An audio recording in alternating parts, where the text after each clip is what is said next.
එවින් ස්තුතිවන්ත වෙන්න ඕනේ නවීන් සර්ට ගිටාර් පිළිබඳව අතිවිශිෂ්ට දැනුමක් තියෙන සංගීත ගායනය සහ වාදනයේ අතිවිශිෂ්ට දැනුමක් තියෙන නවීන් සර්ට අද මම මේ වගේ තැනක ඉන්නේ කියන්නේ.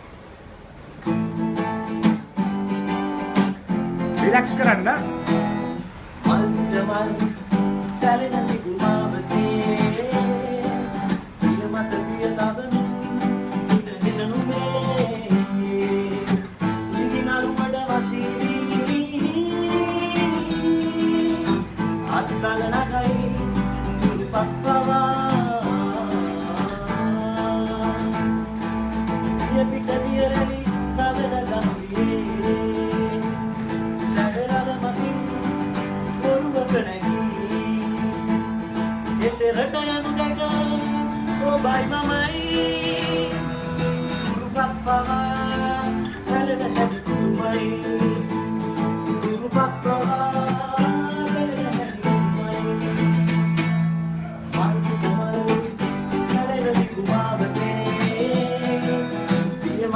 Bye.